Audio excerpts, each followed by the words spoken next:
The Washington Monument Syndrome is so named for a situation years ago in which the Department of the Interior was threatened with budget cuts. Now think about what a private firm does when it has to cut back. It thinks, what is the least necessary thing we do that we can therefore afford to cut back on? The state is just the opposite.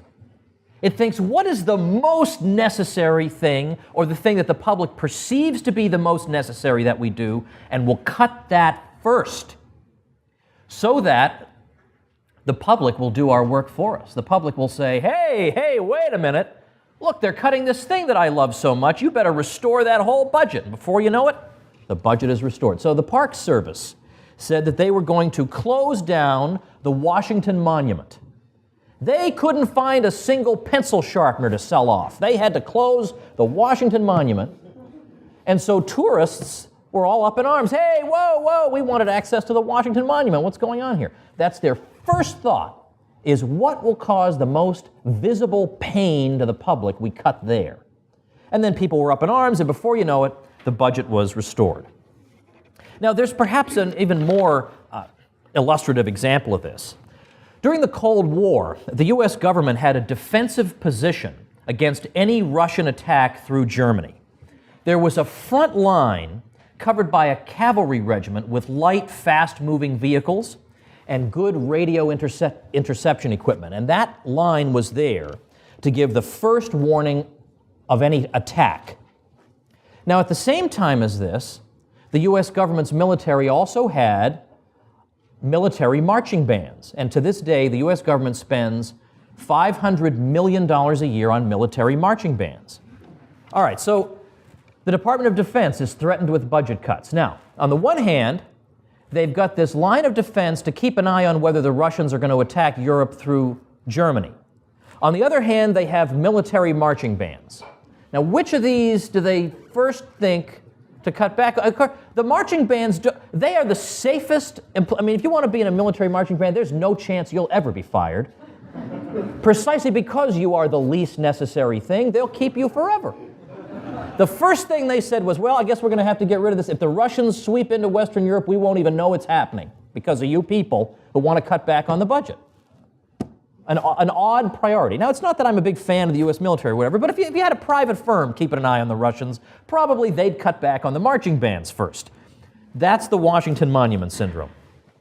Now, related to this is one of my favorite empirical examples.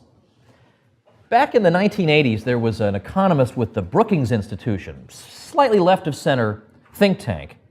And out of curiosity, he wanted to know how many bureaucrats worked in the central office of the New York City public school system. So he gets on the phone. The first half dozen people he talks to have no idea what that number is. The second half dozen people he talks to do know what the number is, but they're not authorized to reveal it. The 13th person both knows the number and can reveal it, and the answer was 6,000 bureaucrats in the central office. So he thought, all right, well, I don't know what to compare that to. Let's see if we can compare it to something. Let's call the Archdiocese of New York. Now, they educate 1/6 as many students, so they should have 1,000 bureaucrats. Calls them up. First person answers, he says, how many bureaucrats work in your central office? And the woman says, I don't know. And he thinks, here we go again. But she says, wait a minute, let me count. The answer was 26. Now, what does this have to do with the Washington Monument Syndrome? Whenever there'd be some budget cut in New York City, first thing they would go after would be police and fire. Right? Your house is burning down and somebody's trying to murder you. Well, we're not going to, normally we'd be there in an hour and a half to help you out. But now this time, ain't no way that's happening. Let me note, by the way, I'm sure the judge can attest to this, but just one small aside. When I was doing my graduate work, I was once visited by an old friend, and we had dinner somewhere around 112th and Broadway. And when we came out, his car had been broken into. Now, this sort of thing has happened to me very, very infrequently. His car had been broken into, and his stereo system had been removed, and some music had been taken. And it so happened a policeman was driving by. So we thought, what the heck, we've been robbed. Let's see what we're getting for our money. So we flagged him down. We said we were just robbed. All this stuff has been taken. And the policeman, this is absolutely what happened. He told us what an awful shame that was, and he drove away. And that was it. Now, again, imagine if a private firm did that. Hey, look, you're living in New York City. What do you expect? We would be up in arms about this. There'd be investigative reports about it, corruption. But we just sort of figure, well, that's just the way the state is, Can't expect them to do everything. We let them off the hook in ways we never let the private sector off the hook, right? You go clothes shopping, there's one little thread out of place, and you let that salesman know all about it.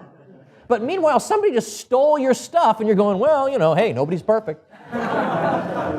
Or the TSA is actually, there's a hand going into your pants, and you're going, just keeping me safe.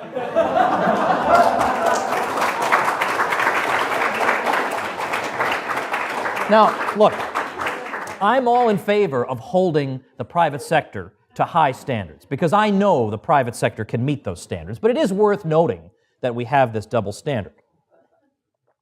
But my point is, at what point in New York do they say, we better go after the 6,000 people in that central educational office doing heaven knows what? Doesn't even occur. Those are sinecures. Those people will be there forever. Doesn't even occur to them, not even remotely on the radar screen. By the way, one more New York anecdote. John Kenneth Galbraith, a very prominent left-wing economist for many, many years, famously said there was nothing wrong with New York that a doubling of the city budget couldn't solve. Then they tripled the city budget and everything got worse. And so, of course, Galbraith came forward and apologized to everyone for... No, he didn't. You know that doesn't happen. I can't believe you fell for that. Apologize. These people don't apologize. Or what about something like the war on drugs? Now, I talked at the Mises Circle in Houston this year. We have this event every year in Houston in January about the war on drugs. We were talking about the police state. And I pointed out that the war on drugs, like all government programs, is not just a matter of winning an intellectual argument. You can't say to yourself, look, I was the captain of my high school debate team, so you just wait till the country hears my argument against the drug war. It's going to be over the next day. It's more than that, because there are people whose livelihoods are at stake here. It's not just a matter of dispassionately weighing the pros and cons and saying, oh, you know what? On second thought, maybe prison rape isn't the best solution to drug abuse after all. It isn't that. It's that people begin to subconsciously associate the common good with their own personal good. And their own personal good is, I get a salary from prosecuting the drug war.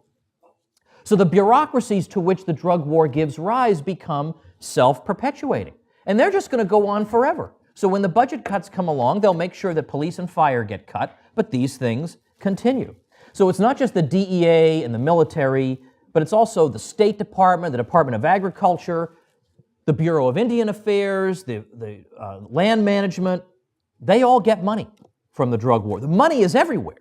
Tens of thousands of people work full-time on the drug war. That's what you're up against. You're up against that type of vested interest every single time you try to overturn something. Now remember what this number 2 point was, that government is a public service agency with no interests of its own that are separate from the general interest. But here, as we've seen, the state is a group of fiefdoms, self-perpetuating fiefdoms who want to expand their power and their budgets. And that is an interest that is at odds with the interests of the general public. Or what about the military? Now here, surely this is where the government does its best job. It keeps us safe. There's no other way we could be kept safe, so we have to take the good with the bad here. Well, when we look closely at the functioning of the military-industrial complex, it turns out that it's really a lot of abuses.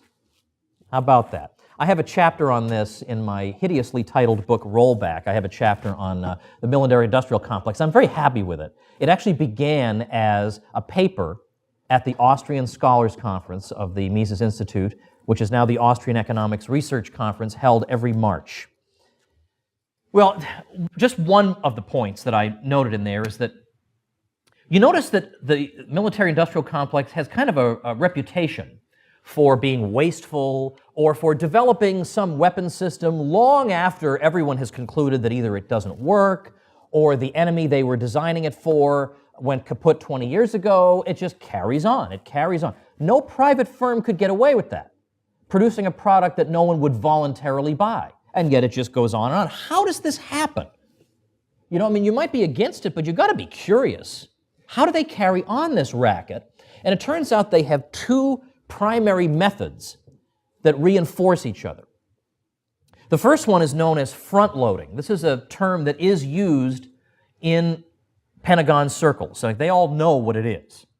Front-loading means that when the firm makes the initial description and promise of the particular system, it does so in a way that overstates what this system will be able to deliver. Oh, this thing's going to be great, it's stealthy, you can't see it, won't show up on radar, and don't worry, it costs like $15. Well, all right, we'll take 100 of those, good sir.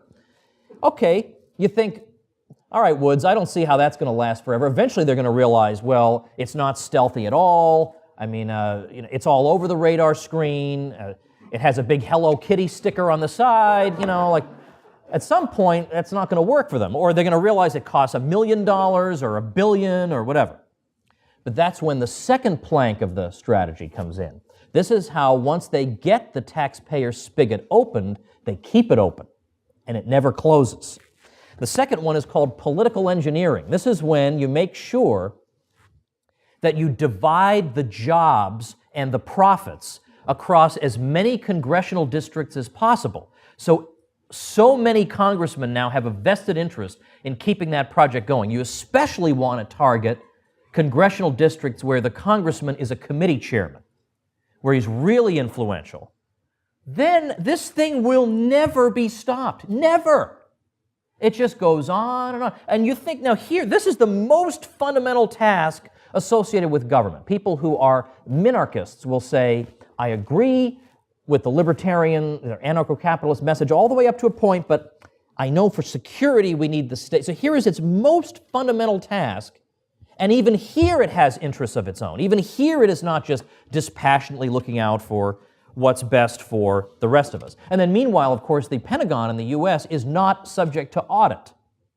So it's not that they fail the audit, it's that there is no audit, and you wind up with all kinds of cases where there's $1 trillion missing. Since 9/11 to 2010, there's $1 trillion missing. Their budget increased by $2 trillion, and $1 trillion of it they cannot account for. The other $1 trillion went for the wars, but there's $1 trillion, and it's not like, well, the Navy bought a lot of ships. It didn't. The Navy actually declined during those years, etc. You look through the armed forces, that doesn't seem to account for where the money went. Oh, well, you know, can't win them all. Can't please everybody. It's a standard that we would never think of holding the private sector to such a pathetically low standard. But when it comes to this, when it comes to the state, we've just been taught these are wise public servants doing their best. And that leads to this naive result.